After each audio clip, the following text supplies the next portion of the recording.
more fun to work with, Angel or Buffy? Is that one of those questions? No. Okay. I would say Angel. For no other real reason. The real reason was that the cast of Angel was about 10 years older than the cast of Buffy on average. And we were old enough to realize how lucky we were. There's something that happens to actors when they get famous. Actors usually come from broken households and hard childhoods. And they come with a lot of baggage. And they all have this assumption that when I make it, when I become famous and rich, all of my problems are going to dissolve.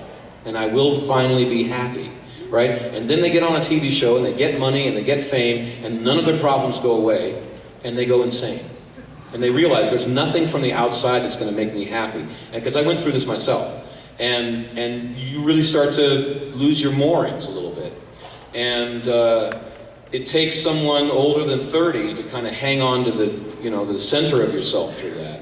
And nothing against the cast of Buffy, but they were just too young for the amount of fame that they got. And there was just too much whining. I'm a producer who was famous for firing actors. Like when I was at a theater company, if you showed up and you didn't know your lines, and you showed up late too many times, I would fire you so fast and take your role and get great reviews. That's brilliant, sir. And I was married, I'm divorced now from my ex-wife, but she was also a really good actress, so it was a female that messed up, boom, fired, she's in. So everybody was afraid of working for New Mercury Theater, but they all wanted to work for us because there was no bullies in the pool. But I was very used to being able to go up to an actor and say, goodbye. And so a lot of times on Buffy, I was thinking, you're fired. Did I say it? I'm not producer right now.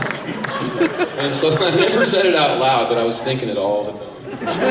But I mean, nothing against them, because really, if I had that much money and fame dumped on me when I was in my early 20s, I spent a lot of my early 20s in jail anyway, so I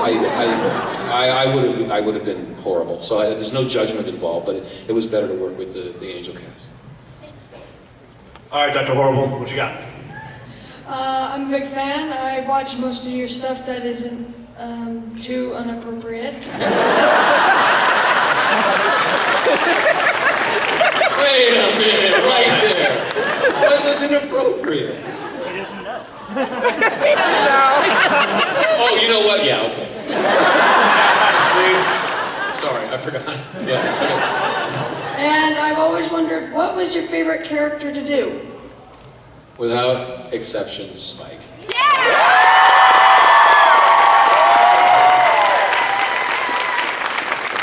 He was, see, Joss didn't realize what he was doing, but like I said before, he was very uncomfortable with the character being popular. So he wrote a series about outcasts and nerds and people that weren't popular in school. But, yeah, exactly, which is all of us, really. Yeah, hell yeah, we rule the world. But without realizing it, he created me as the outcast of the outcasts. That I was the one that was so nerdy that even the nerds would talk to him. So he wrote a series that spoke to anyone that feels like an outcast, but he created me as the uber outcast without even realizing it. And I think to some extent that's why the character worked as well as it did.